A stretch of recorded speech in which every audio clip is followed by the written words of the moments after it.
This is what pain feels like. Yeah. Hello everybody, welcome back to Limbus Company, where today I got 1, 2, 3, 4 dudes on max level. I'm trying to get her to max level, but no. Also, while I was doing a excavation to get these little things for my characters, when I reached level 33, this immediately filled up. It was like at 0 before. I was about to do a bit with that, but no. I guess I won't. Right now, it's like during the Christmas week. The time of recording this is like the 21st of December. And so each day I'm just going to speed through the entire game just to see what can I get done. And so we get SEA. What scares me? Hopefully, it'll be as interesting as Hell's Chicken. I think it was called. Yeah, that's what it's called. Yeah. And so we're just gonna do it. But hold on, I gotta check something. No weekly bonuses. Enter. Yi-song. Still such a sad story. It's been about 2 weeks since we took care of the job at K-Court. The immense dullness of traveling through a nest by car was just starting to sink in.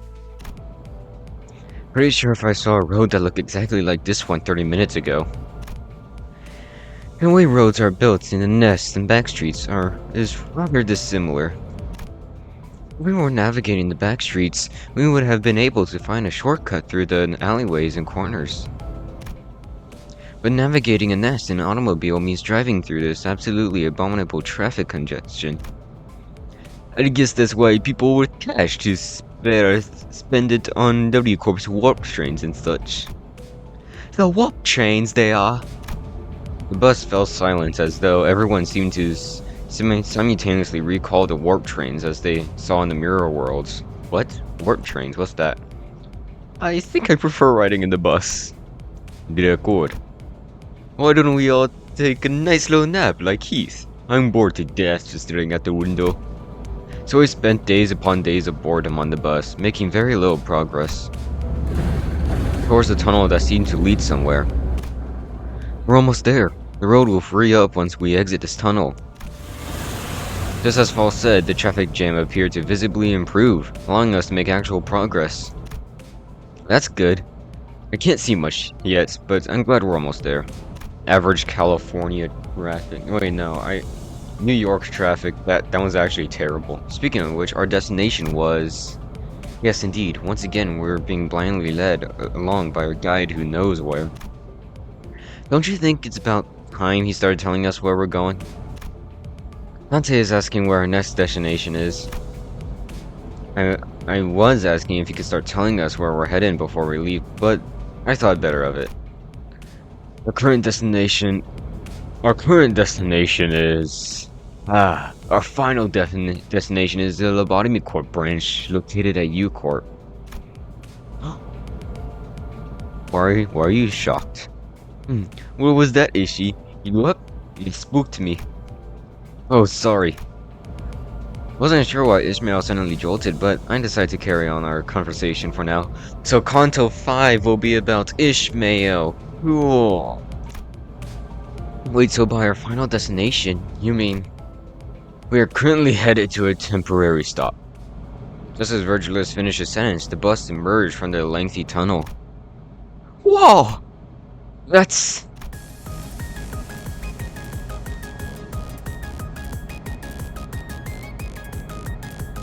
This sounds like Roblox Tycoon music. I looked out the window and suddenly turned bright. And the cleanest sandy beach and most turquoise blue ocean have ever graced my eyes. Now that I said that, it sounds like a Roblox Tycoon. I keep hearing that one video of what's it called? The top 5 reasons why I hate noobs. I don't know, I think that's how it goes. Yeah, anyway. I behold the great lake yonder. With Don Quixote's enthusiastic exclamation, sinners began waking up from their naps one by one. Well, now that's a sight I have not seen in a long time. Oh, Greg, You've been here before? I've only heard of this place, never been myself. The sinners each began excitedly chattering about the sea.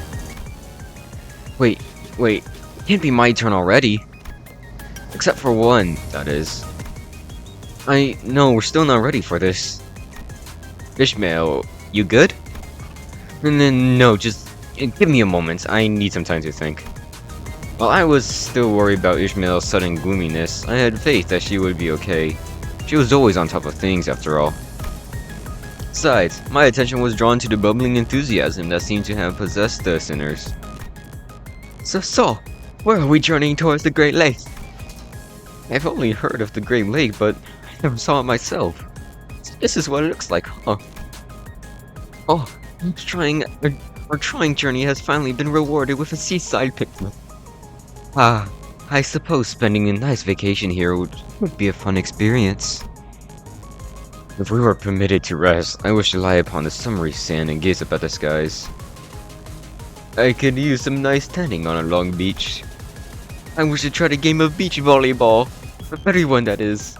Wait, hold on. I want to check something. I've only seen it on like a random video. Beach volleyball. Beach volleyball. Beach volleyball. Beach volleyball. Okay, just want to fact check that. I just want to fact check that. Because, yeah. Wish to try a game of beach volleyball. With everyone, that is. Sounds like a cry. Since we're all eagerly chatting about things they wanted to do. It was nice to see them excited for once, but... Hey, guide bud, are we really stopping at the beach? Everyone seemed to be conveniently forgetting the fact that Virgilus never mentioned if we were stopping at the beach.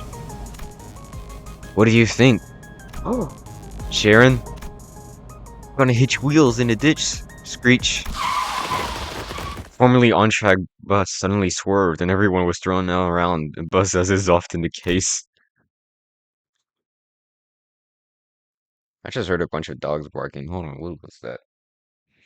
That was weird. Anyway. Whoa, what tree is this? An ambush. Nope, this is our stop. Sinners got to their feet one by one, groaning with pain. What the? What in the name of the wings? Only the despairing cries of the sinners echoed in a dark and damp view outside the windows. What happened to the Roblox Tycoon beach that we used to be? Oh, this looks nasty. This looks nasty. Ooh. Cannot be! How are we to enjoy our vacaciones at a locale such as this? This may come to us as a surprise to you, Don Quixote, but Virgilus never mentioned that we're here on a vacation. Well, it is rather quaint, NB. Oh, what was the point of showing us that beautiful beach earlier then? Right, I wish I never even saw the beach. I wouldn't even so disappointed. Huck, right thither is a freezing beach. Wherefore arts are we not journeying in that direction? Its air appears pristine, its sky is clear. Because that's not our destination. This cannot be. Singer's faces grew dark with disappointment. Can't say that I wasn't a little excited to have some proper rest myself, but I had a feeling this was going to happen. So, where is this exactly? Maybe in everyone's interest to focus on what's next. This is District 21, back streets of U-Corp. Thinking we're really not ready for this. Yes. So that's why there hasn't been congestion since the tunnel? Because we're not in a nest? That depends on the nest and the back streets. No such generalizations are not encouraged. That seems to be the case this time, however. Is that a private beach over there? The water, its colors are very different from this side's. I see a boundary as though hewn by a blade. Those are telltale signs that this place is nature. Indeed, this is the Great Lake. That's just how it's always been. You can assume that a well-maintained vacation spot like that is usually Nest territory. Oh. Explanations keep getting hijacked. Does this place count as the back streets when it's so open? The definition of back streets isn't limited to literal streets between buildings. It refers to all territories within districts not embraced by the Nest. Right. Oh, look at this minging rubbish. This place is in shambles. I'd be gobsmacked if it weren't for the back streets. Oh, cold. That is rather useful. Let's finish your sentence. It's moved. What? This radio moved. The radios in District 21's comparabouts. What are you on about? As Heathcliff's cry, everyone turned towards a certain pile of trash. And there it was all of a sudden. A monster.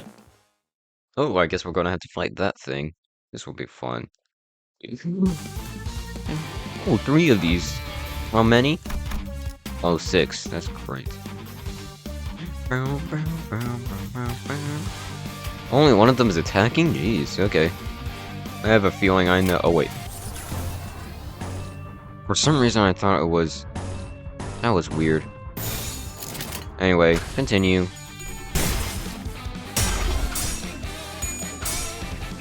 Uh-oh, that's a problem.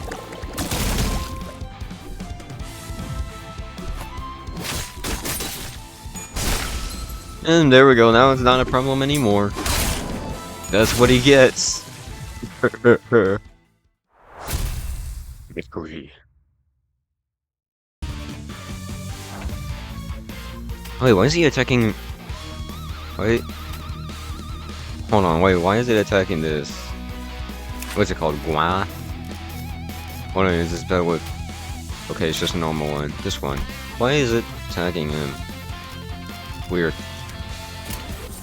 Wait, what are their moves attack? We got Law. Shell Tackle. Wow! And we got Foaming. And we got Hermit Crab. That's... What a unique set of skills you have. That's crazy. Right, so what are these bug crabs things? Hey now, what are you looking at me for? What makes you think I'd know? I wasn't even gawking at you. Paranoid, that's what. You didn't even talk about bugs around this guy. Ugh. They're trash crabs. They're... what? Ishmael interjected all of a sudden. Trash crabs. They collect trash or scrap like that on their shells and use them as their homes and weapons, also like hermit crabs. Cool. They're a tiresome lot. They damage people working by the waters. It's like those wandering into the area, and their numbers grow by the day. But they're just one of the innumerable small fries of the Great Lake. What's more important is that, and more treacherous is... Ishmael? I was about to check in with Ishmael, as I probably shouldn't let this go on for any longer, but... Hey guys, already hard at work, huh? That's a big chainsaw, or whatever that is. A bunch of people in overalls seem to be approaching from a distance. Mika! We're our valued customers! Watch your manners! Oh, okay, I guess? What are those RNTs? You think she's calling them rags and tags? Rain, they're calling us rag tags! I really have to watch my manners. It could be enemies. You two, identify yourselves. Have you not been informed about us at all? No, not at all. That's why I'm suspicious of you two, coming up with seemingly plausible yet unverifiable identities, like spies. How dare you try to spy upon our dear, glorious executive manager? Yes. Oh. Hold on, I accidentally clicked something. Oh no. Oh no. No, don't worry, it's fixed. I accidentally clicked something on the other side of the screen, and that's where my OBS is. And I almost thought I stopped recording, but no, it's still going. Still going. Yay! I'm sorry, wouldn't real spies come up with more structured approach? Indeed. Otis, there are cooperators who will be assisting us this time. Ahem. Then speak sooner next time. Pleased to meet you, Mika, Rain. We are LCB, also known as Limited Company Bus Department. Bus, right. That's what the person said. Too. You guys are the bus blokes. I was informed that the LCC before team was here first. By that person, do you mean... Sorry, let me check the business card again. LCCB... Right, all accounted for. Now that we're in the clear, why don't we continue this conversation back at the shop? Let's take a look at the bus, too. This is an awkward place to talk, you know. Those our customers? Okay, here to tell us what we're doing here. Our destination, U-Corp, is a nest composed of various nautical structures. Therefore, Mephistopheles in his current form cannot reach there. Are we going to a boat? The Great Lake environs are unpredictable. We're going to need a ship that can withstand such capriciousness. That's right, which is why we signed a contract with the Adequate shop to modify the bus. Wait, where did you come from? Huh, Adequate, you say? Let's go in. Did our last staff dinner really hit the budget that hard? I thought we weren't allowed to eat as much as we wanted. Like Rhodia said, looking at some new, dilapidated shop made me furious about the company's finances. But nothing good could ever come out of this conversation, so I decided to table the thought. Interesting. It's like battle pass. I know, it does look like the battle pass. That's what I'm saying, it looks like the battle pass. That's what I'm saying. Is that the battle pass? No, that kinda looks like the battle pass. Is that the battle pass? That kinda looks like the battle pass. That's what I'm saying. Yeah.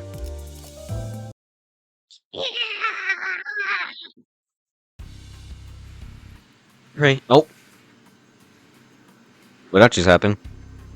Rain, I'm gonna take a look at this bus. So why don't you get them to entertain the guests? Ah, okay. Students were led into what appeared to be a workshop packed with tools and various mechanical apparatus. It seems to me that this workshop is capable of making more sophisticated modifications than it initially appeared. You recognize these? During the war, it was the utmost importance to have a general understanding of arms and gear workshops. This awkward conversation was cut short by a sudden and deafening noise. Oh. What was that sound? It was Mephistopheles' scream, or the alarm, rather. I'm sorry, I think I did something wrong. Are those stomping noises? Are those stomping noises also you, Mika? Look outside! They appear to be from the same species as the ones we encountered earlier. They do look pretty similar. They are not pretty similar. They are indeed the same species. Everyone outside, now! Outside. A giant enemy crab with a massive shipping container on its back loomed over us. Well, at least for a brief moment. We were soon overwhelmed by the sound of the heavy metal scraping against the floor. Men, spread out! What are we having to get cracking at this? Wait, what are we having to get cracking at this time? Just as we were all collecting and losing our minds. His noggin, of course. A dark figure leapt out of nowhere on the creature's head. Sit still. What's troubling? A blinding light and deafening explosion assaulted the crab's shell. What am I doing? Is this fleeting? The figure leaped gracefully from the back of the fleeing creature, slowly approached us. She squelched over the depressing mudflats in her swim fins and stood before us, a colossal harpoon resting on her shoulder. Right, so you lot, the bus people are Phila mentioned. After some time passed. Allow me to formally introduce them, with Olga this time. Olga. That's an interesting name, Olga. They're from the Molar Boat Works, here to help us with modifications for Mephistopheles. Whoa, we're getting a whole intro and everything? Don't get me flattered. Fix this. We're still our dear customers. We should watch our... Oh, come on. I didn't do nothing wrong, did I? Oh, booger. I didn't even do anything yet. Yet being the key word here. Our business just opened, so there's nothing wrong with being a little careful. I'd imagine the sudden switch in your career path couldn't have been easy. Was it manageable? Olga, grade 5 fixer. Well, sir? Oh no. Oh no. What? Thou art a fixer! I thought I have caught the sense of a noble one. Wherefore hast thou strayed from the path of the fixer? Life of a fixer must have been a grueling one, surely. Where was thy most profitable district? Which associating in which test hast thou taken to rise to become a grade 5 fixer? Workshop examines the dress association indeed. This is the most words said in like one go ever. Fine. Yes, I understand. I apologize, Olga. Soon there will be peace and quiet.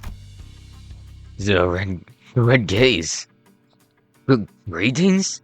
I guess, blimey. It's been so long since I had been so polite. Well, that's polite enough.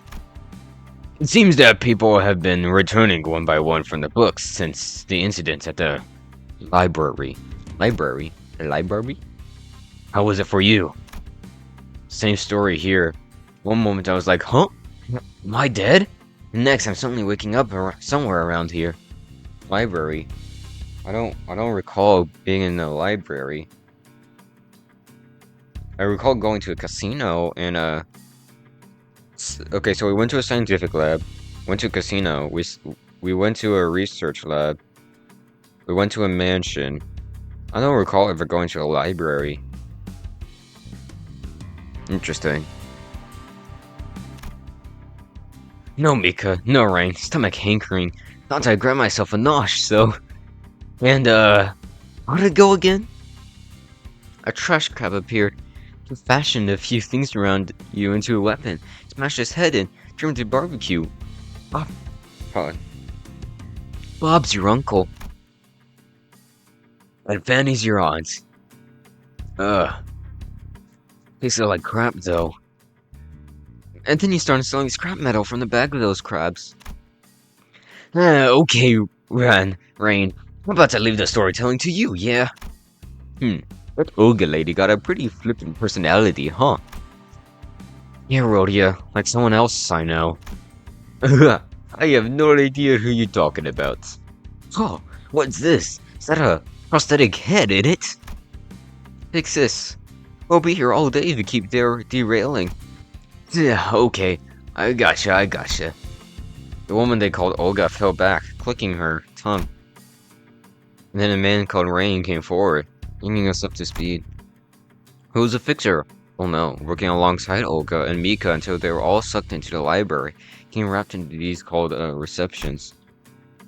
Just when we thought he was a goner, he suddenly came to, began wandering, and found Olga. They began collecting scrap metal together, with Mika joining along the way, ended up running a workshop almost like they used to run in the office back in the old days. So there wasn't anything particular in which they were returned from the book. The patterns have yet to reveal themselves to me. Versus muttered something to himself, looking at Faust, who stood near him. Faust nodded silently. I knew that there was something between the two of them. It was always about something apocryphal that I couldn't even begin to understand. Besides, I was starting to get worried about Ishmael, who was growing increasingly distraught. It's about time I talked to her about sudden change. Ishmael, so you've been here before. It looked like you recognized those crabs from earlier. Yes. Is that a problem? No, not really. I was just wondering how they taste. Sounds like people eat those crabs. You can see plain as day what you're trying to do with that inane question, but I'll entertain it anyway. Yes, I've had it more than a few times as crab chowder. It was a pretty digestible flavor, once I got past the vomit traveling back up my esophagus. Does that answer your question? Yeah, thanks? Yeah, I didn't think that was the best question I could have come up with. But her reception was much cooler than I expected. So, that thing is eatable, huh? It almost looks like an abnormality or distortion. No, I don't think that's an abnormality or a distortion. Really? Then, since Dante can distinguish between an abnormality and a distortion, they were able to tell without me explaining. They are living organisms, mutants if you will. Theoretically speaking, there shouldn't be any problem with ingesting them. Grandmother used to collect mutated animals too. I've never seen anything like this one though. What a priceless experience. Yep, so they're pretty much our daily grub. The woman they called Mika was walking over from inside the boat workshop as an inscrutable look on her face. Mika, so how much of it do we gotta work on here?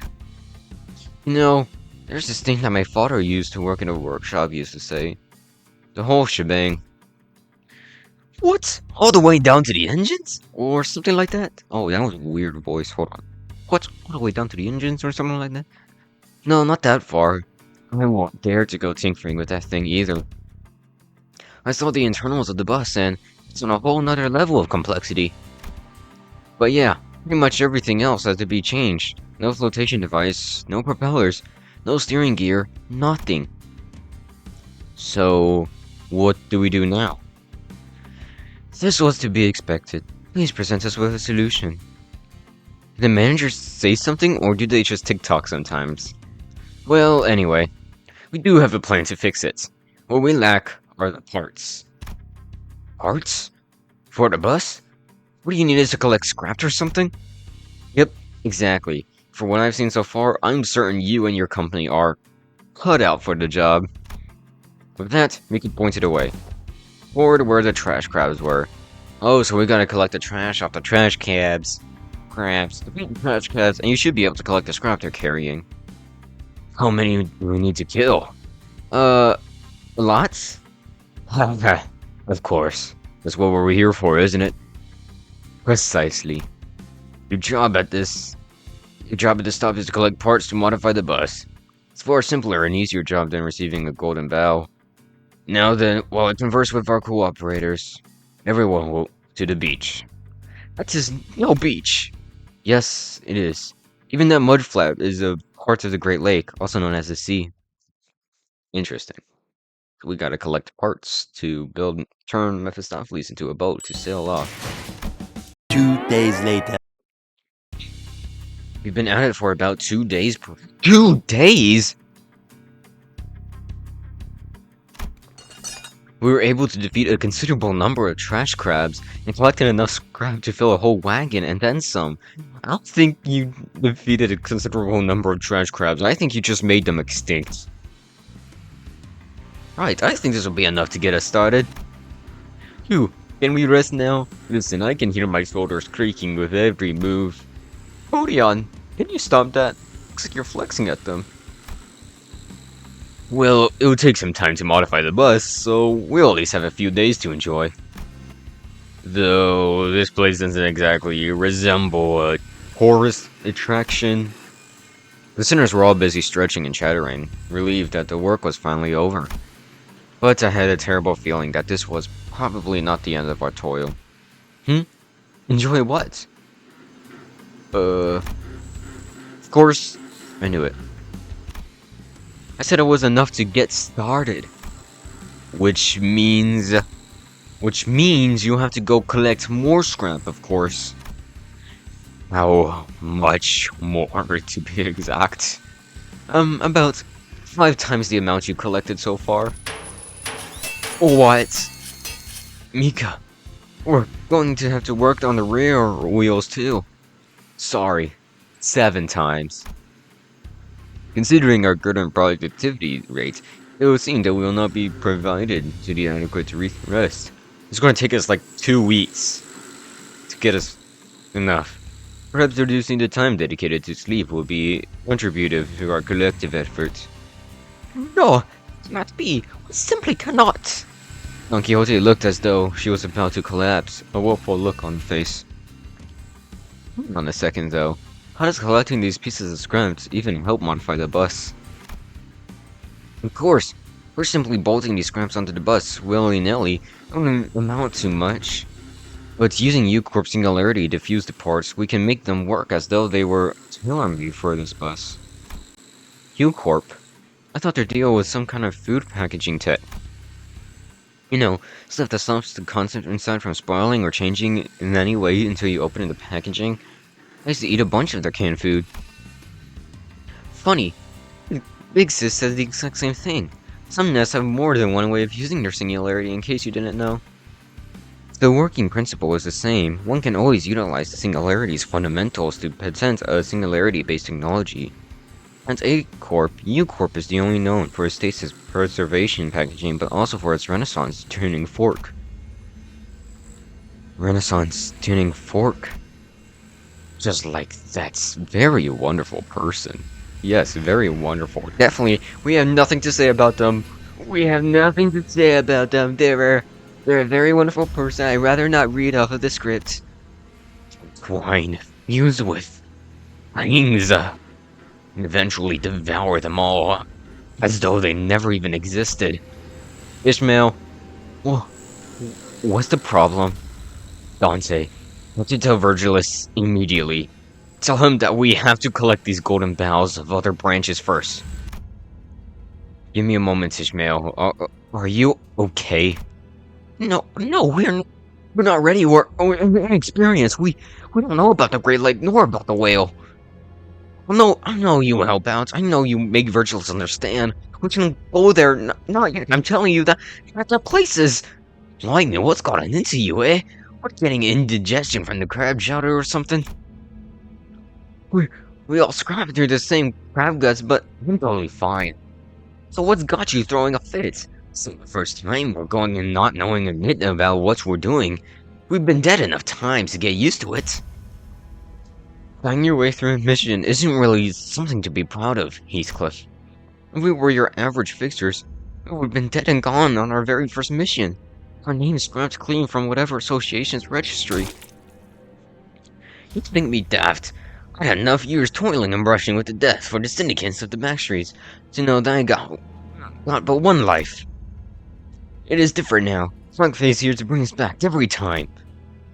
Don't you think we've simply been lucky that Dante was able to bring us back intact? What's up with this attitude? If an abnormality cracks my skull, turn the clock and I'll let it crack my leg next time. We can't keep crawling back until they're smashed to pieces, no? Oh, so you think we've seen everything there is to see at this point? You know that's not true. The worst case scenario, Hanzo could turn the clock all day and not be able to bring us back. Well, what if we encountered something we can never come back right from? Especially that monstrous whale. Never mind. Oh, don't do that. Like, I won't understand a thing. It narks me when you treat me like a stupid sod. You! Now, if you allow me to inquire, it was perhaps because he was never the type to do such a thing. But the crowd immediately fell silent, but Yisong suddenly, loudly, and uncharacteristically intruded upon their arguments. Let us call to mind the various desires of ours that we so enthusiastically proclaimed on our journey here. It is true, we're no significant toil to be had. Yet, it can also be said that we've accomplished a certain milestone. Perhaps a momentary respite is warranted. Isn't that true, Dante? Yisong. This is the first time Yisong appeared so dependable since we started our bus journey. I nodded emphatically. Yeah, I agree with Yisong.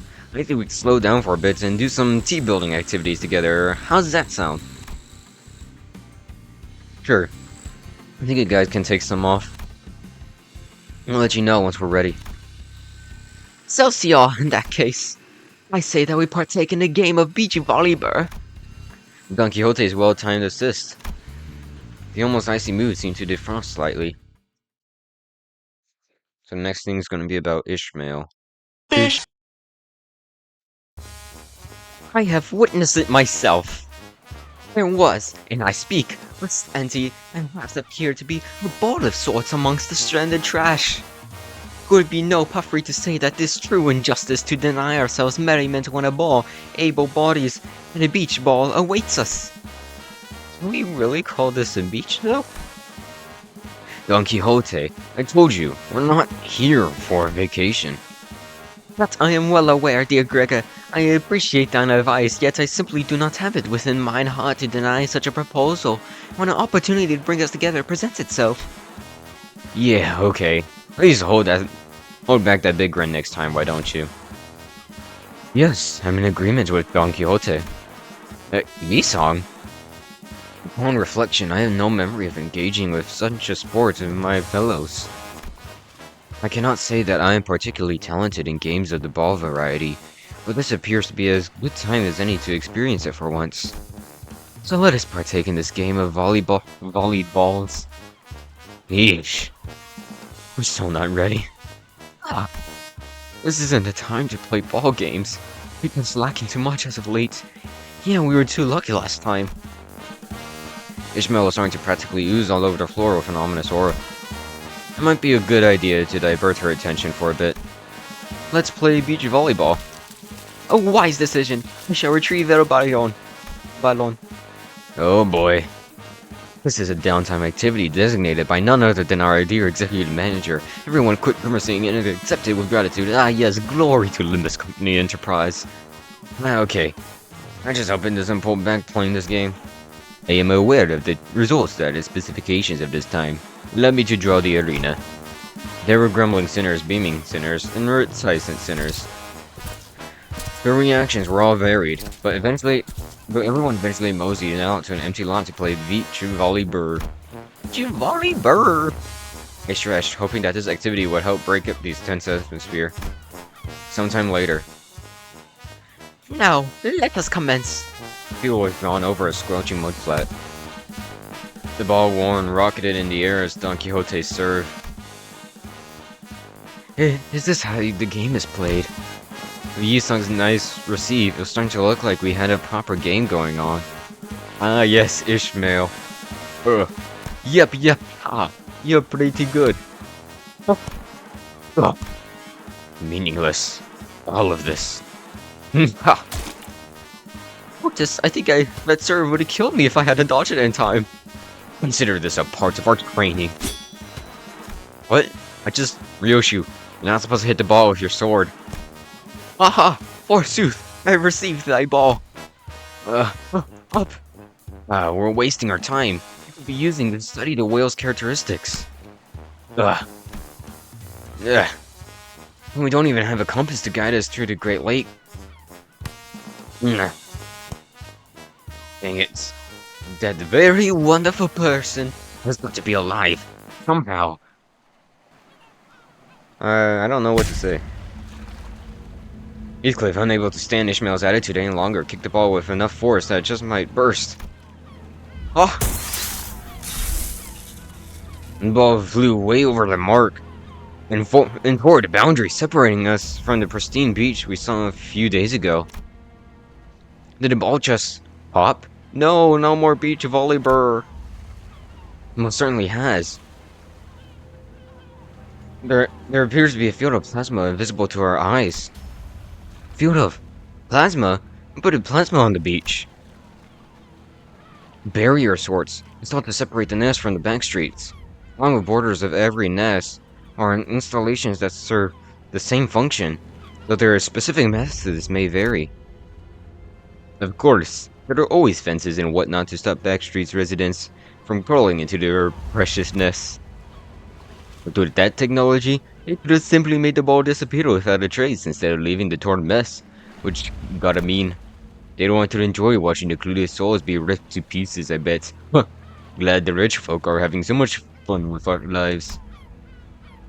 I have no comment to make regarding the device's particular purpose or sadistic nature. It took me a whole hour of my time to procure us the ball.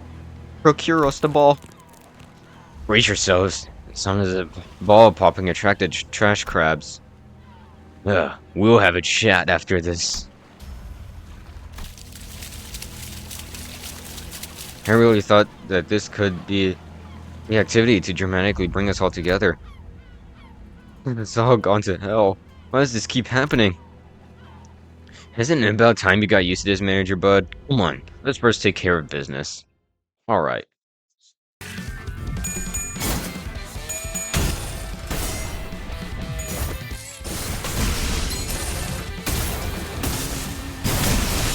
How can you fit that entire crab in the coffin?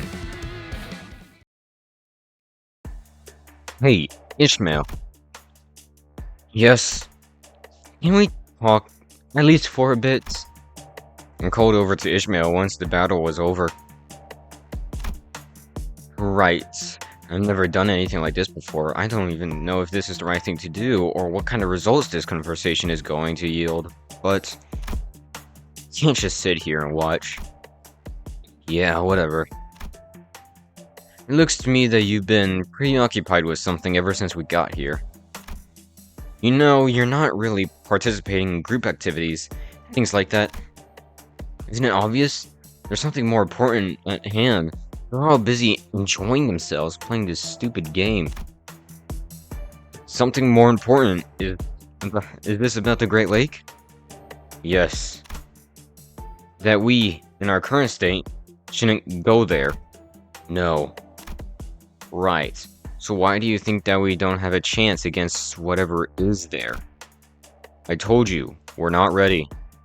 We're going to need at least half a year to acclimate the Great Lake and things that are there. Or we could try to gain more experience enough to overwhelm our disadvantages. And that goes the same for you, Dante. You need to be strong enough to at least take care for yourself. Which I can help with. And notice, I'm pretty sure she can help with your training too. Push comes to shove, yes. Wait. Half a year? Ishmael, we don't have that much time to spare. Really? Is that why we were playing beach volleyball? Because we don't have the time to spare?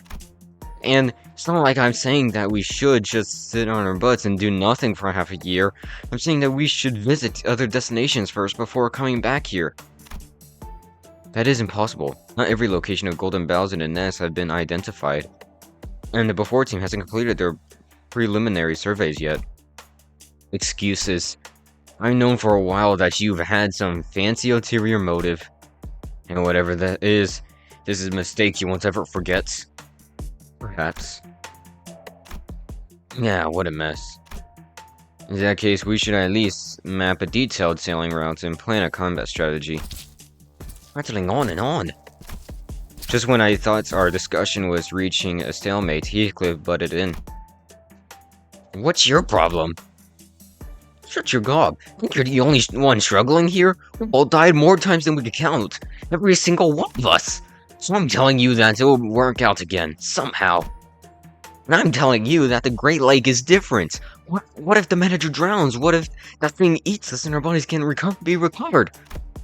Do you understand? This isn't anything like we've been through. So far, this could be the end of us. Then I won't have the chance to kill that very wonderful person. Okay, let's say that you're right. If we go now and we're all gonna bite it, and I won't be able to get back.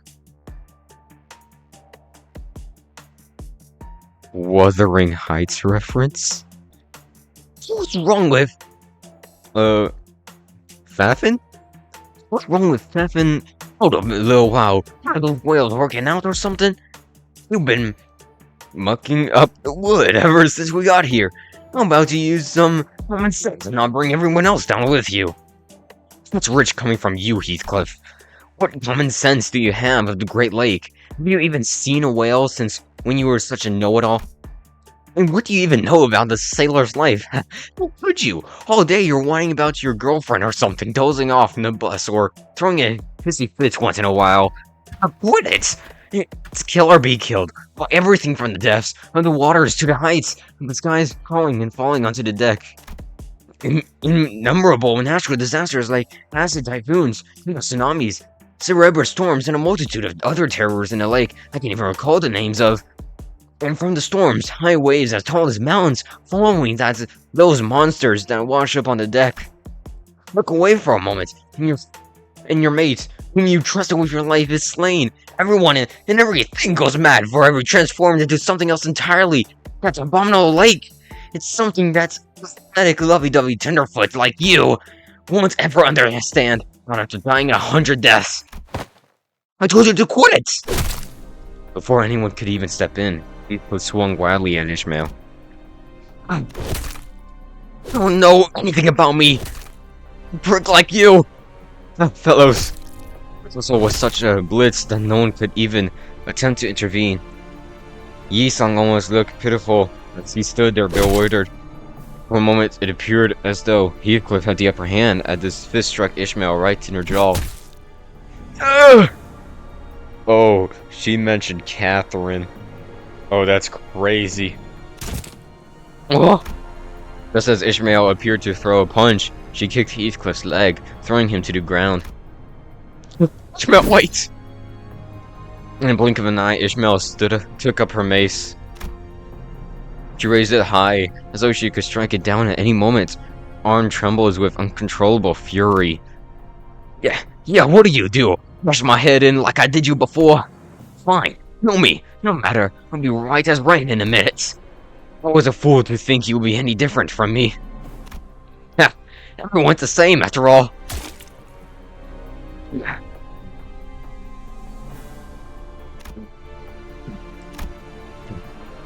I wasn't sure what caused her sudden change of heart, but it was a relief of some sorts at least. She looked at Heathcliff with her eyes wide open, and dropped the mace to the ground. Oh, there's her face. I wished I would not have to be witnessed, be belligerency amongst friends. Yet such quarrels among fellows is an ineluctability, perhaps. Yeah, no, that brings me back. Watching the fight, how we used to tussle around like they do now. Big sis, shush. Huh. Wait, why did they do Sinclair's voice for that dude? That's weird. Dante, I neglected to mention this to you since we have not had a dispute like this since our first mission. But you could be held responsible in the future for management failure. It would be a similar workplace conflict arise. What the heck was I supposed to do about this? What I wanted to say, but I managed to hold my metaphorical tongue. Oh, does the fault lie with the executive manager? False. If those two fools got into senseless alteration. Preventing senseless alteration between co-workers is a job of the manager. You. Stop it, everyone! Indeed, such behavior ill-fits the heroic nature of a Limbus company. I just realized this is the most people we've had in one screen. Like, there's 1, 2, 3, 4, 5, 6, 7, 8. There are like 8 people here. Sinclair's hesitance, Don Quixote's attempts to diffuse false, impassive voice, notices increasingly rising voice in my defense. All of that combined was starting to get incredibly irritating. And here's 9. Stop. Guys, enough. And no other recourse left at this moment. Ishmael, Heathcliff, time out corner. Now. What? Two of you, stop working together for a while. Distance yourselves. At least until I can think of a way to deal with you two. Not like I enjoy looking at her mug. Okay. Thus the mood fell into a pit as depressing as the mud flats. Okay, we have an approximate quote now, so feel free to go collecting those scraps. We spent the next few days collecting the scraps with the rest of the sinners. These stories are so long. The days were suffocating for them, as it was for me. Well, save for Otis, baby. You there! Connecting those parts will cause an issue in the intake fan. What do we do, then? There's like 3 separate wires. Amateurish. Allow me to demonstrate. This is nothing compared to what I had to do back in the day when I worked with the engineering corps. Otis, who appeared to be rather knowledgeable in engineering, continued to support Muller Boatworks bus modifications. Isn't there like a Muller office, Otis? Miss False, do you by any chance possess any documentation of items that the sinners may be partial to? or have preferences for their personal information forms? Why is Olga drunk? We do not keep records of such detail. Yisong, as I have informed you repeatedly, it is the best policy as a sinner to leave the decisions to the managers. Oh yay, there's nothing like booze getting right sloshed to mend a broken friendship. What, maybe you tried my secret weapon? No way. You mean the king trash crab brain wine that you've been talking about? Ooh, calling me interested, actually. No, I don't think I will. I shall inquire them myself. Thank you still. Doubt it'll work. Yisong was trying to come up with various ways to bring Heathcliff and Ishmael's feud to a close. S-Y-N-K. N-C. I'm sorry, I'm stupid. No. S-I-L-O would be a preferable here. What? Wait, he can understand her? Oh, get back to their cooking tires! Don't let Ryosho cook again. Don't let Ryosho cook again. Let Mersal take the reins. Yes. Perhaps doing so while they're still alive would be a way of pursuing a new direction in art in the vein of avant-garde spirits. My suggestion was not to inflict them further pain, simply a more appropriate method of engaging in the culinary arts.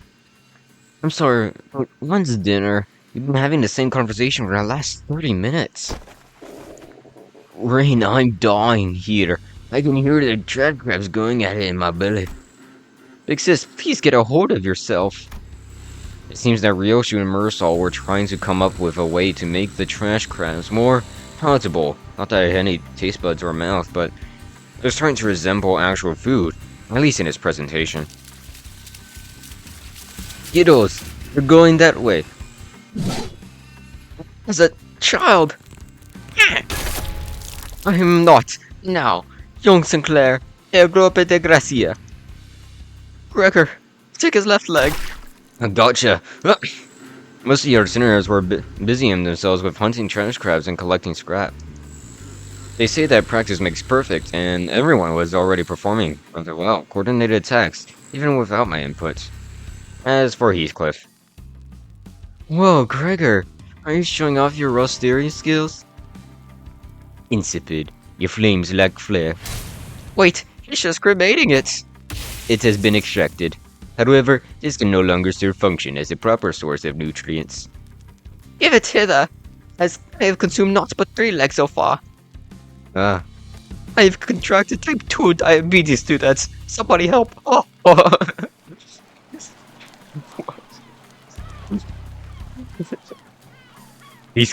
Heathcliff. Heathcliff? Wow, boy, that's The guide and I had a chat. I'm okay now. Was it really just a chat? I was pretty sure it was more like a death threat. Just drop it. I won't trouble you lots no more, that's all. So, spare me some nosh. I don't know if Virgilus really had just a hawk with Heathcliff, but I'm glad that unlike other times, he was here to at least get Heathcliff to calm down. I'm pretty sure what happened was, hey, don't be nice to Ishmael, you won't get to see Catherine again. Yeah, I'm pretty sure that's what happened. But Ishmael. A moment, Dante. Well, one-sided as this chat is going to be. I'm sure you've already been told in brief.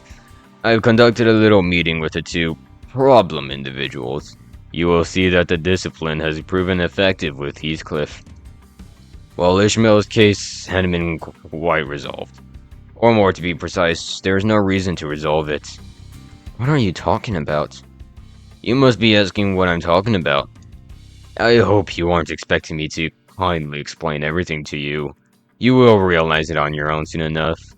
After all, this babysitting and fostering nonsense is not part of my work, Manager Dante.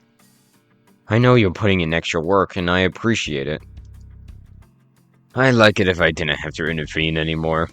You may consider the talk I involuntarily had to do a small favor for me for your decent performance recently.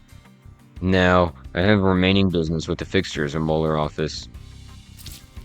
Like that, Ishmael was left alone, with little progress to speak of. According to the people from the boatworks, she apparently snuck out alone late at night to make various preparations.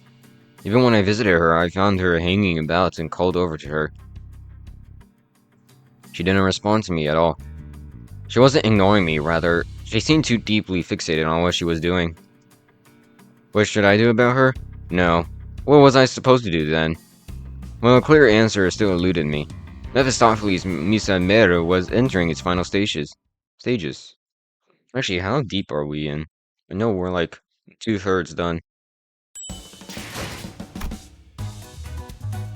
Oh, this is the second to last one. And then dungeon. Whoa, that's a lot of enemies. I'm sure we'll be fine. Wait, no! I saw it had 7. I saw it had 7. No, wait, no, go back. No.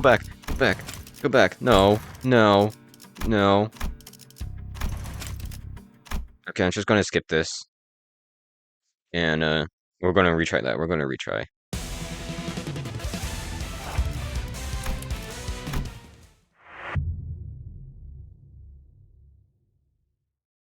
I saw the 7 button, it's like, but it was too late. I already clicked to battle and was like, ooh. Alright.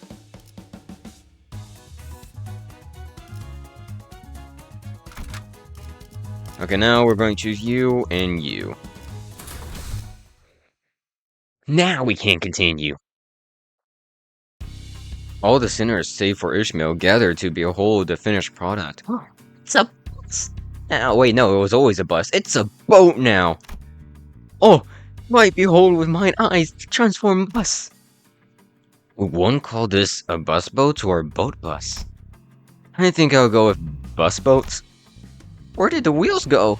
We need them again once we're done with U Corp's district. A needless concern, of course, has been modified to be amphibious with boat form and bus form. What is this? Some kind of magic school bus? The myriad possibilities Mephistopheles holds means that it's always been capable of various functions. Hasn't false expounded upon this detail once? Wait, are we gonna go cruising down on Main Street? Are we relaxed and feeling good?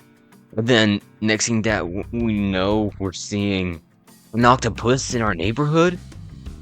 Is Mephistopheles gonna be surfing down the Soundway and then swinging through the stars? Will we take a left at Urantescent and take a second right past Mars on the magic school bus? This is basically the plot of Limbus Company. We're just on the magic school bus, except it's literature instead of science. No, that's enough of that. Let's start it up. Gorsh. As we fiddle with its controls, the bus boat shuddered awake. Huh? Buttered off with the odd screeching noise we heard earlier. Yeah, I think we're missing something. Maybe it's a form of transmogrifier that's messing up? Yeah, I thought my eardrums were going to burst. What could possibly be causing that noise? Mika, I think it's that one parts where we had to make do with what we had. What was that? Did you say make do? We didn't have a choice. There weren't enough parts in stock. There's this one thing that was supposed to be irreplaceable. The problem is... this wasn't the sound of its engine, was it? The gigantic mutant had encountered before. It's headed this way. It's likely drawn here by the same climber as before. That's good news. That big boy has the exact part we're missing on its back, don't it? It does, I guess. Big sis, are you really? I am, really. That one expensive and tricky manufactured part, isn't it? Don't you remember the way he killed the employees of the other boat workshops? Well, that's because it crashed into us, not because we were hunting the person for parts. But now, I have these lads and lassies to help us. Besides, he killed the people that helped us start Motorboat Works from our bum days, didn't it? Looks like it's just the time to give it a right smashing down its noggin. And make me some more wine out of its brain juice, too. Fix this. Can we just get some too? What do you mean we? This king trash crab is supposed to be a few years old, so it has the same one from earlier. Anyway, all we need to do is catch and kill that prick, innit? Right on. You heard her, Clockface. Heathcliff turned to me, visibly eager to go up and crush some shells. Let's not. Isn't this better for us? Ishmael? V, Ishii, where have you been all this time? I was making preparations for our survival on the Great Lake, obviously. The least I can do is make an exhaustive guide on whales you can study upon, right? Even though I don't read that kind of stuff. Then I'll keep reminding you until you have no choice but to read it. See, manager, we still need more time. There's still much more to prepare. That king trash crab can be repelled, can it? Then let's do that and finish modifying the bus later with more time on our hands. Ishmael, I'm not sure. My lack of memory doesn't help, of course, but I don't get what you're so scared of, or what we're supposed to be preparing for. As much as I want to respect your opinions and reflect them, I don't think this is the best for all of us, so... There is no all of us. Huh? Let's be honest here. Is any one of us devoting themselves for the sake of this, all of us? We've all signed a contract with Limbus Company for our own goals. I did, Yisung did, as we all saw last time, and all the other sinners did. Aren't we only in this together to achieve our personal aims? And you, too. You're forcing yourself to look for those golden bough things you've probably never heard of once in your life, just so you can get your memories back. You have a more selfish motive than anyone else here, so why don't you pretend like you're doing anything for all of us? How dare you raise your voice against... Enough. Virgilius, who seemed to have been discreetly listening in on our conversation, joined as though he'd been a part of it from the start. Ishmael, I believe I made myself clear during our meeting. The contract comes first. The contract, Sure, this is a company I'm working for. Of course it does. Ishmael glared at me with a face unlike anything she's shown before. I sense clear hostility in her eyes. Fine, I'll abide by this oh-so-honorable contract, Manager. Manager, give me your orders, and I'll follow them. So if there's anything you want from me from now on, state it. Clearly. I won't get out of line by providing unsolicited help or explanations anymore. What are we waiting for? Aren't you going to order us to go kill that giant crustacean? I'll gladly obey as it's stipulated in the contract, Manager Dante. After Ishmael finished speaking, she blankly stared at me as if awaiting my order, to which I could only reply with, "Let's go." As soon as I finished, Ishmael turned around and left the shop as if on cue. All I could do was lead the other sinners and follow her. Just then, I heard vicious sounds of crashing waves and roars, in all crushing form. Visions of destruction passed before me. Limbs and bits of flesh tear off a shredding storm to bring crashing waves. Ishmael clings on the ship for dear life. Behind the behemoth of an eye, its overwhelming and all-consuming size looming over the ship, watches her in silence.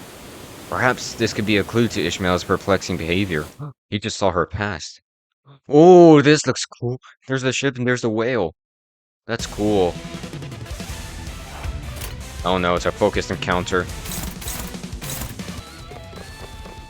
Alright, last wave. Oh! He's a chunker! He's a chunky boy! Oh! That's crazy.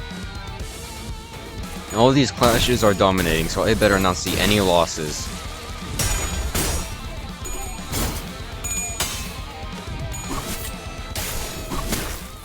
That's a low staggering level.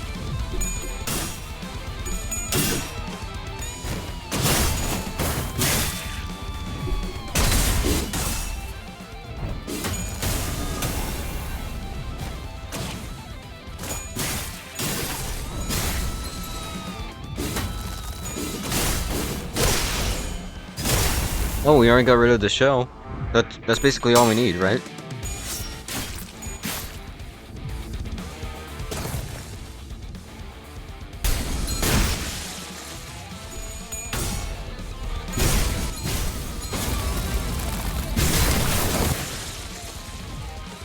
Now it's just the big boy. Yes, his name shall be Big Boy. You will forever call him that.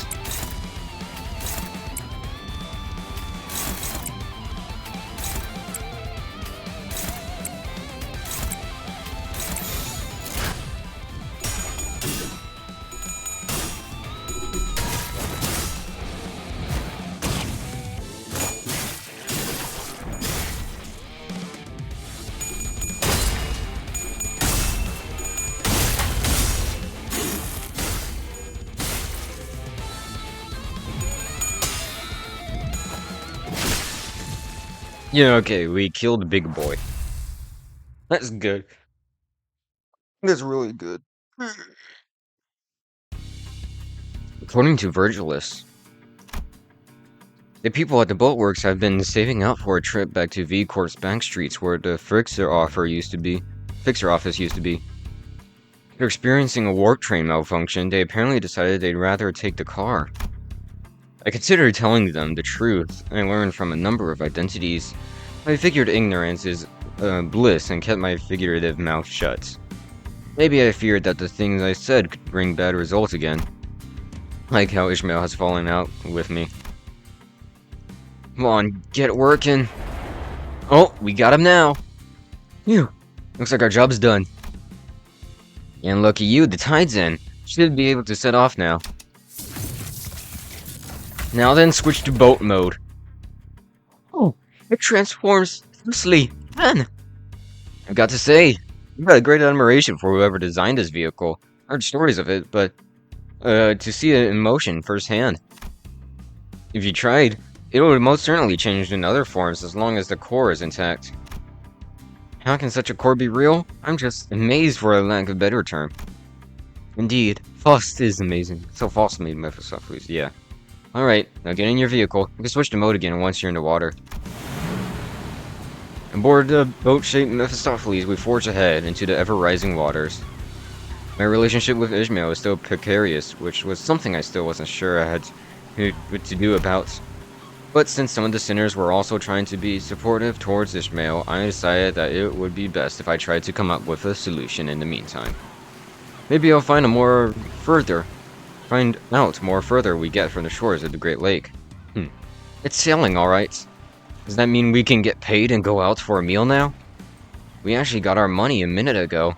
As soon as we fulfilled our end of the contract, a delivery fixer from the Deviat Association came by and paid us the remainder.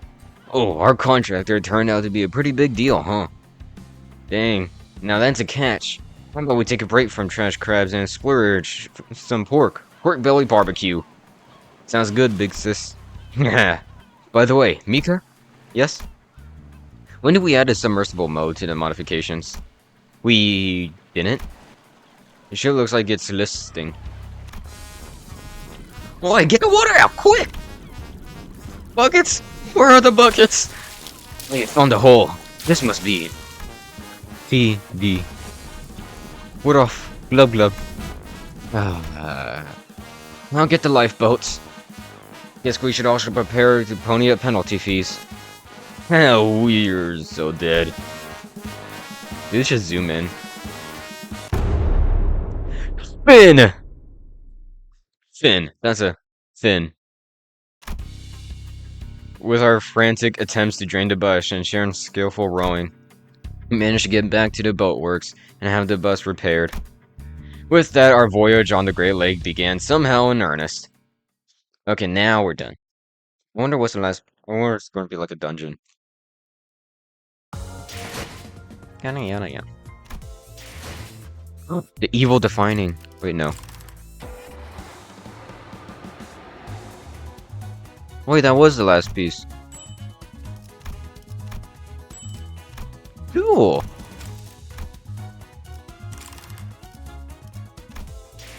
And then there's two of them. Rooms past the back door and the first Waluigi's night. Waluigi's, what on earth? 36! Oh! Thank goodness! Thank goodness, it's only 36. Thank goodness it's not like Canto 4 where it's like 54. Alright, we're gonna go do these mini episodes. Rooms past the back door. I hereby confirm today's close of business for the sinners. Hold on, I got a Discord message. Hold on, stop Discording. There's... Hold on, I'm gonna turn on streamer mode. Hold up, it's being mean to me. It's being mean to me. Settings. Oh, absolutely. How dare you. Streamer mode. Enable streamer mode. Yay. We fixed it. Riding through forest, we're navigating the bus belt over a vast lake. The daily routine changes very little. Thank you kindly. Starting now, you won't be given a maximum of 12 hours to partake in sleep and rest. The duration is subject to change. Have a good night. So it's the usual hubbub, followed by the usual leisurely idleness. I guess I'm not the only one starting to enjoy these normal routine days. It wasn't by our choice though. By now, I thought we'd be sailing vigorously across waters towards the Lobotomy Corp branch, located somewhere within U-Corp. But here we are, unable to leave the coastal side of the Great Lake, dawdling and twiddling our thumbs. Well, it's not like there's been an accident while False didn't elaborate. Explained that we had to wait for now. If I were to hazard a guess, we were waiting there to complete some kind of an entry procedure, like we did at Cape Corp. Either that or waiting someone, probably number 14, to get in touch with us. Which brings us here, surrounded by nothing but endless water. Sinners chattered about inane subjects before complaining about this immense boredom. But deep down, we're all exhausted from the unending onslaughts of physically and emotionally draining happenings. Deep down, we all knew these leisurely days would not last. So we each selected to enjoy this brief maritime respite in our own ways. If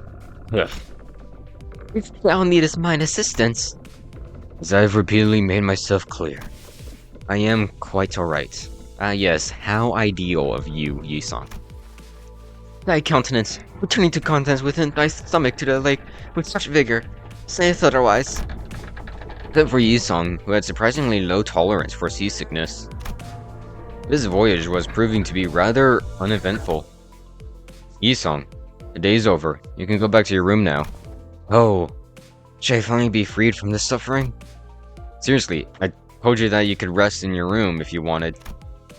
Our fellows must also have their share of suffering. I cannot, in good faith, seek comfort for only myself. You're the one with the biggest share of suffering right now. While I wish that he'd be more reasonable with himself, I could see where he was coming from. Though, I thought better of it than to try to convince him otherwise. I instead chose to help Yi-Song to his room. I thank you, Dante. Then, until later. Knowing what Yi-Song's room looks like, I wait at him and watch as he stumbles into his room, and close the door behind him. I shall seek myself respite as well, Manager Esquire. Yeah, rest well. Don Quixote walked into the same door that Yi-Song had walked into. He could get a blurry glimpse into her room over her shoulder. I couldn't get a good look at it, but it was certainly not the same room Yi-Song had walked into. I see these doors every day, but I still don't get it. I should probably be used to this by now, but it still is pretty fascinating how the rooms change based on who opened the doors. I turned, leaving their shut door behind, ready to return to my room. Oh. What's this? Wait, this looks like a mirror dungeon door. That's crazy. There's a door immediately to the right side of that demarcation of the door we're not allowed to cross. But that door is a space somewhat different from what the sinner's rooms. In there were the wooden door, my room, and a metal door leading to the mirror dungeon. Oh yeah, the metal door leading to the mirror dungeon. That's literally what I said. Doors leading to the excavation dungeons and the recently opened door to the refraction railway also come to... What's the refraction railway? No new doors yet. For no reason in particular. I creaked those doors open to take a quick peek inside to see if anything changed. Well, I never actually managed to catch any changes myself, but who knows? Maybe I'll notice something worth keeping to myself. Which I should probably report to Foss. Huh? Something must have caught wind of my rather mischievous thoughts. An ear-splitting siren blares all the way here from the other end of the bus. Oh, blimey, what the heck is... Oh boy. This again. M.E. Kill the volume. Turn around to face the other side of the corridor. Sinners are alarmed by the noise. Were one by one peeking out of their rooms. They were used to this siren by now, but that didn't change the unpleasant fact that their sweet private hours were disturbed.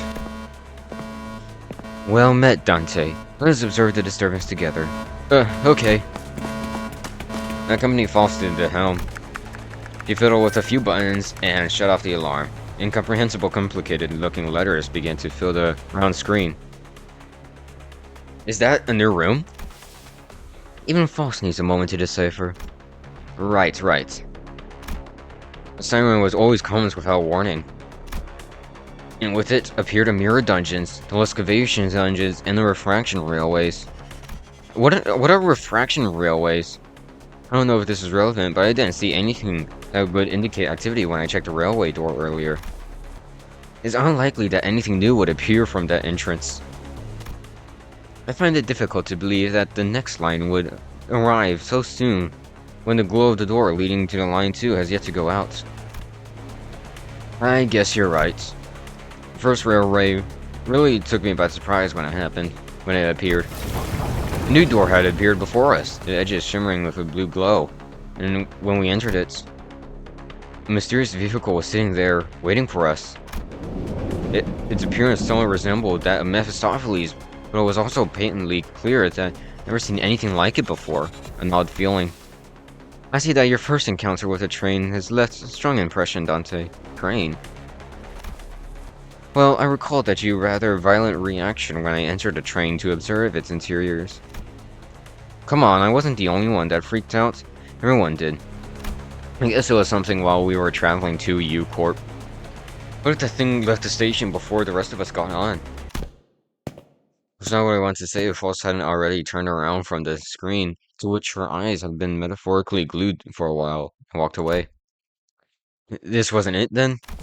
No, this particular volatility is not something we can utilize. Right. I thought it was an awkward time for a new door to appear. Too soon. The dungeons and railways appeared at awkward times as well, Dante. I recommend that you refrain from settling into premature conclusion. A new variable may be present itself at any moment.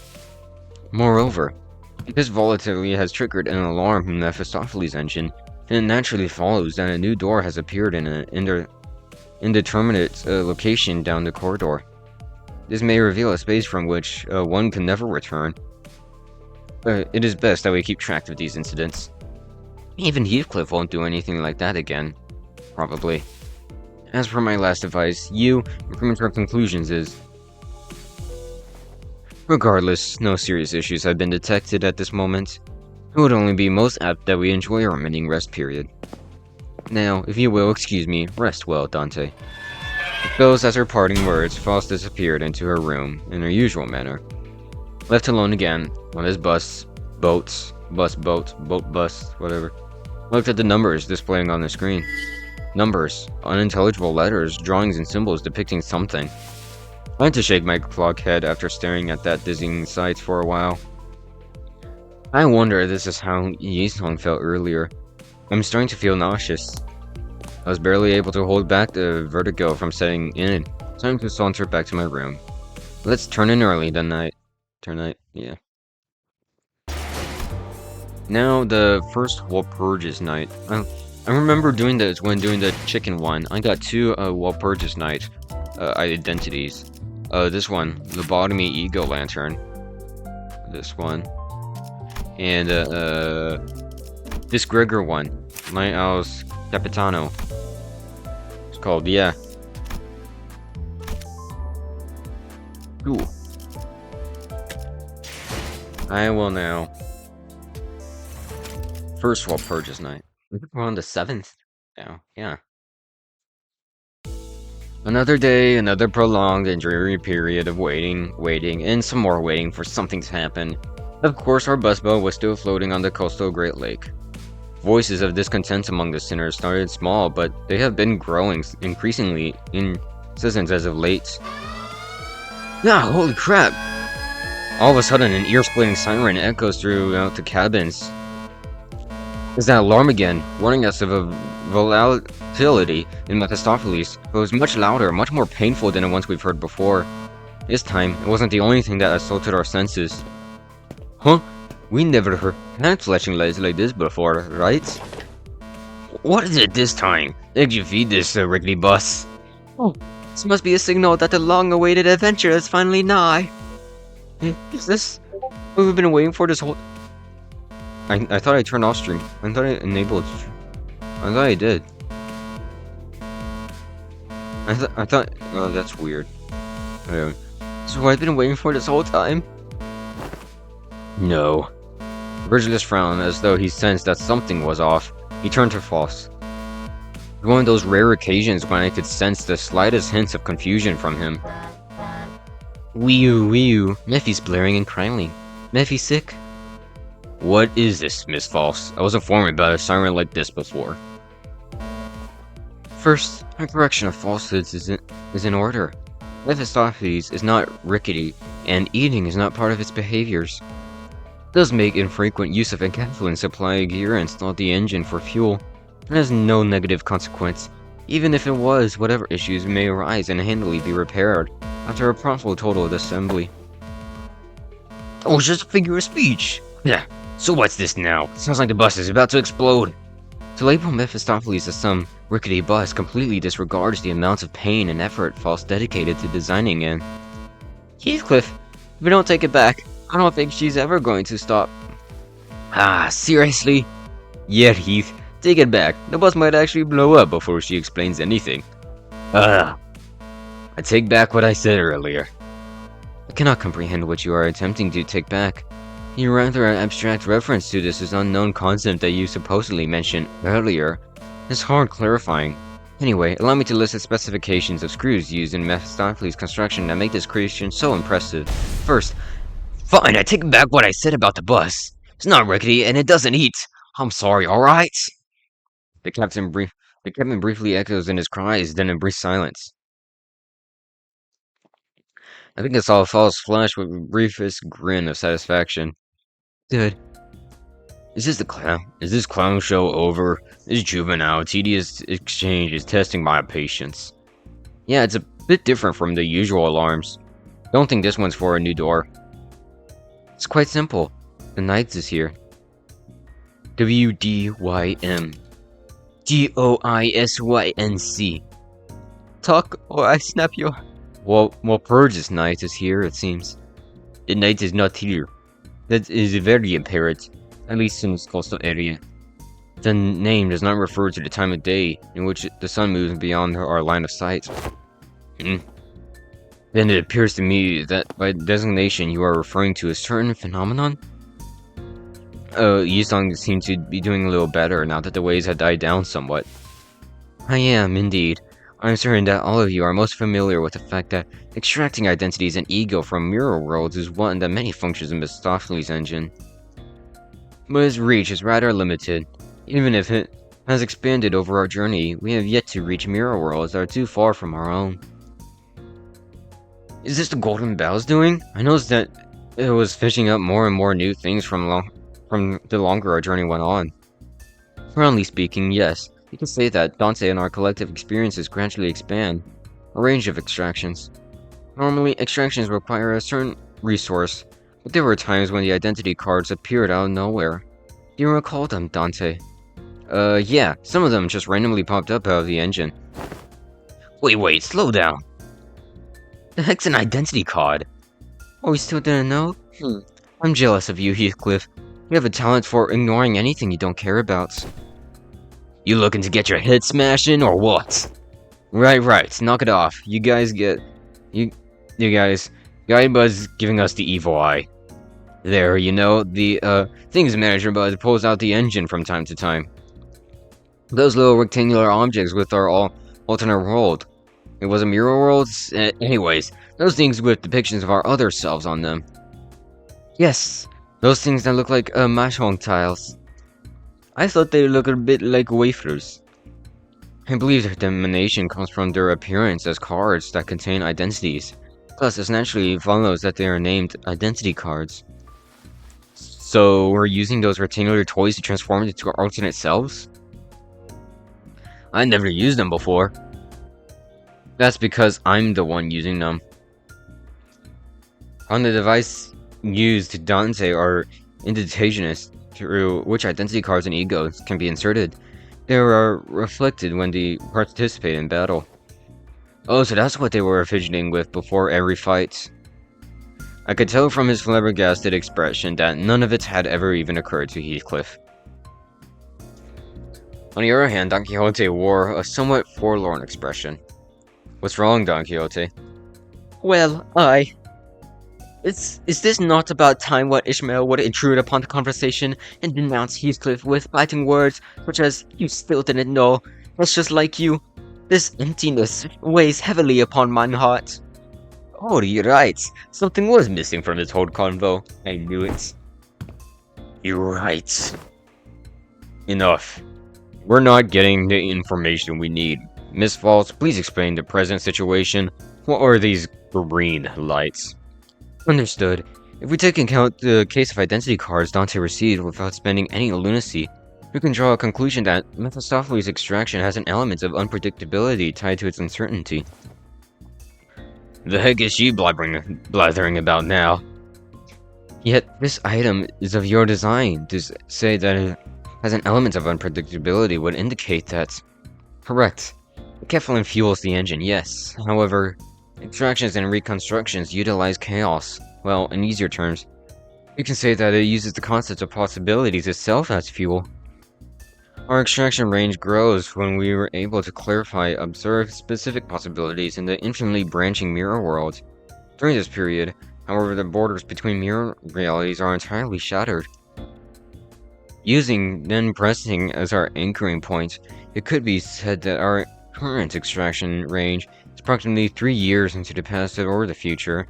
During Walpurgis nights, however, that range grows to about 10 years or even more.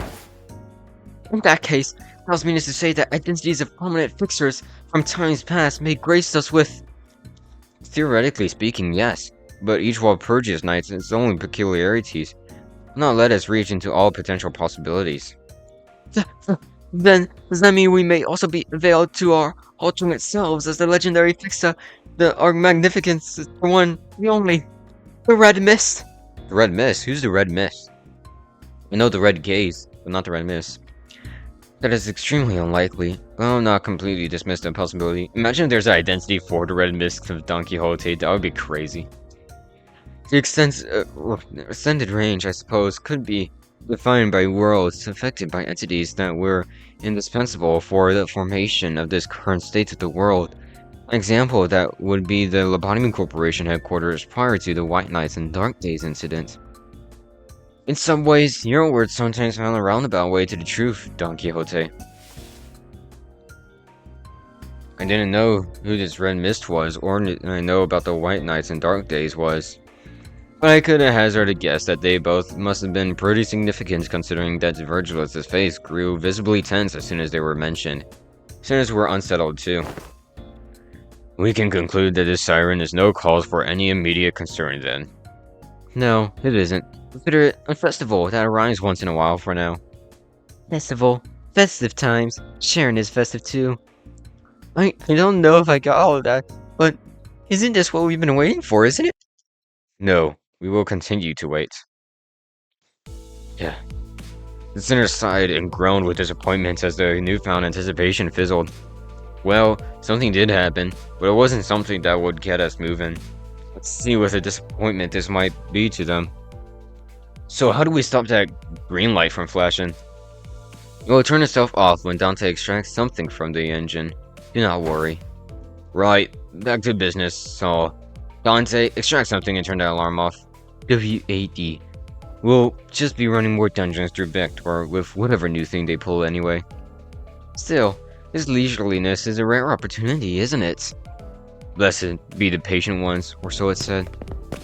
Every sinner says their piece before returning to their seats.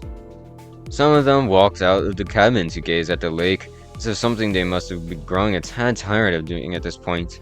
Maybe they're just going out for a long sigh. And Otis walked up to me.